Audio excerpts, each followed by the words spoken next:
Halo guys, kita bakalan review pertemuan satu, analisis laporan keuangan. Ini sekedar review singkat, cuma mengingatkan kembali nanti penjelasan detail dan contoh soalnya bisa dilatih dari buku asli, baik itu buku Subah Maryam atau buku referen lainnya. Nah, pertemuan satu ini kita belajar tentang konsep dasar dan strategi dalam melakukan analisis laporan keuangan. Sub pokok bahasanya tadi mulai dari konsep dasar sampai dengan alat analisis. Jadi eh, konsep dasar yang pertama atas laporan keuangan itu kita mengenal adanya triangle. Triangle ini adalah intinya dasar dari analisis atas laporan keuangan sendiri.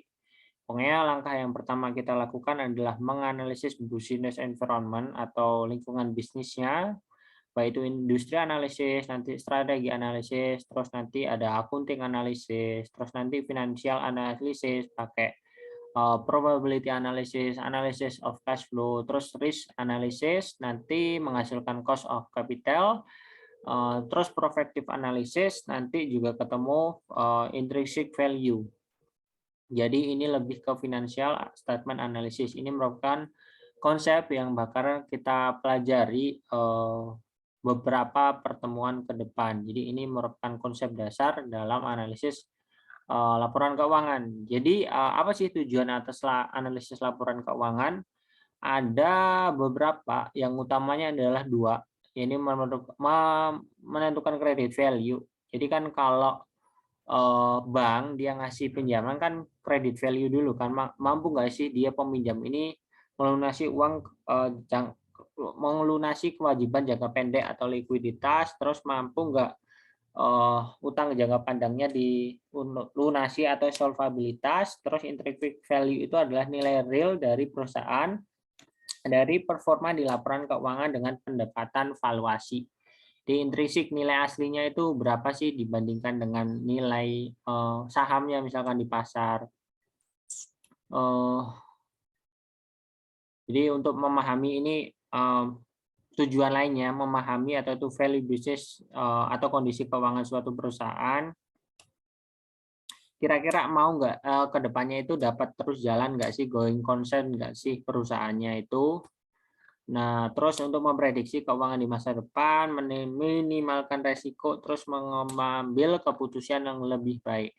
Nah, strategi analisis tadi yang udah dijelasin di atas, itu ada yang pertama, business environment and strategy analysis. Ini analisis lingkungan. Ada analisis lingkungan itu ya gambaran umum perusahaan, persaingannya itu seperti apa, ancaman masuknya persaingan baru itu gimana. Terus ada bargain power of customer. Jadi kemampuan si customer ya buat menawar.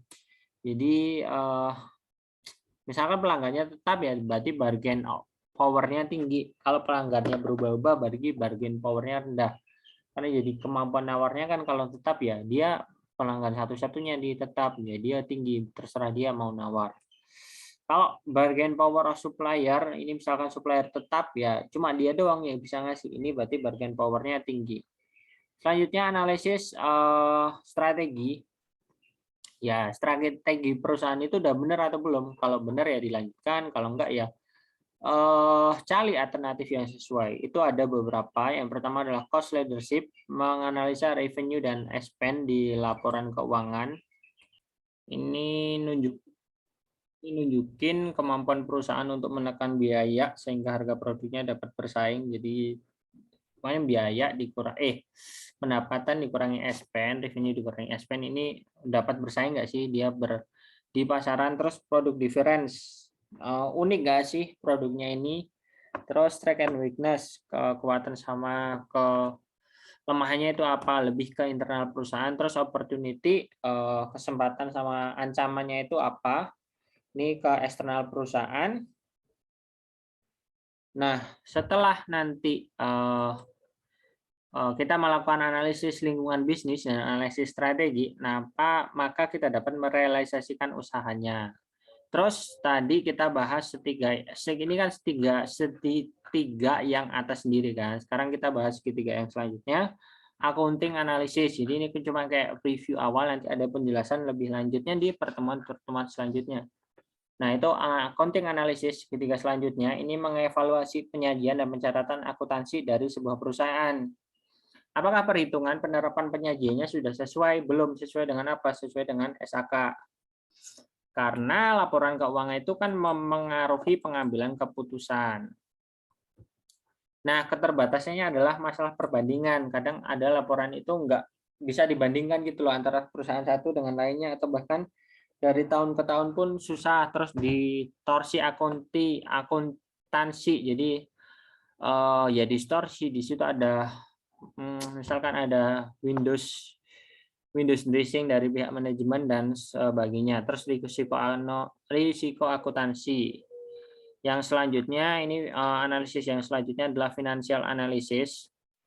Sehat atau enggak sih itu dinilai dengan keuangan perusahaan itu sehat enggak. Ini segitiga selanjutnya dinilai dengan profitability analysis, evaluasi tingkat pengembalian investasi, terus risk analysis, ke memenuhi kewajibannya itu, komitmennya itu bagaimana, pakai solvabilitas sama likuiditas, terus cash flow analysis, pendapatan dan menggunakan kas-nya itu untuk apa, prospektif analisis ini ke depannya itu bagaimana, itu pakai analisis prospektif jika digabungkan.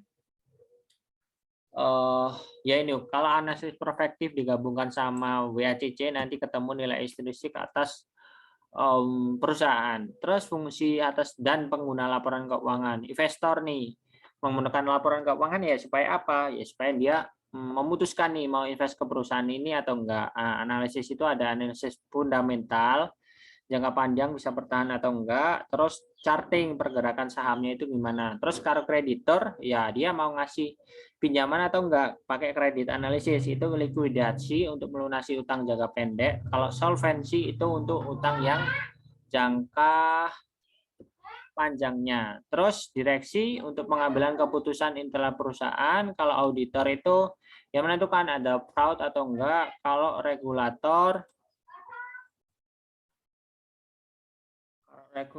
itu merumuskan kebijakan yang sesuai. Terus serikat pekerja itu buat kesesuaian upah.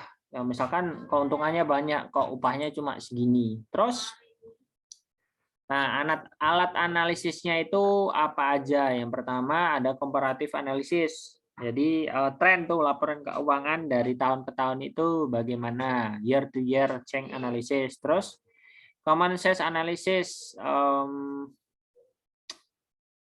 Jadi dia mengevaluasi ada internal makeup atas laporan keuangan, mengevaluasi pos akun laporan keuangan.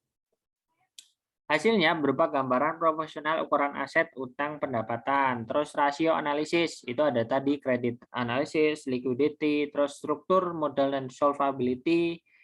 Terus itu kredit, terus profitabilitas itu ada ROI, ada return on investment, itu return on equity on asset atau equity, terus ada operating performance, terus ada asset utilization, cash turnover, terus valuation itu price to earning, earning yield, dividend payout rate, terus price to book dan seterusnya. Terus cash flow analysis ya kayak tadi, pendanaan perusahaan itu dari mana dan untuk apa.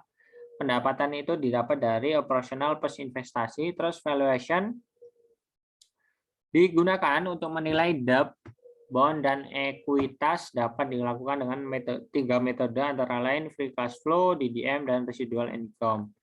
Nah itu tentang pertemuan 1. Intinya cuma membahas keempat segitiga ini, terus nanti penjelasan lebih lanjutnya bakal disambung di TM-TM selanjutnya. Kalau mau lebih jelas, lebih lengkapnya bisa dibaca buku dari Subo Maryam atau referensi lainnya. Kurang lebihnya mohon maaf, kelebihan hanya milik Tuhan. See you.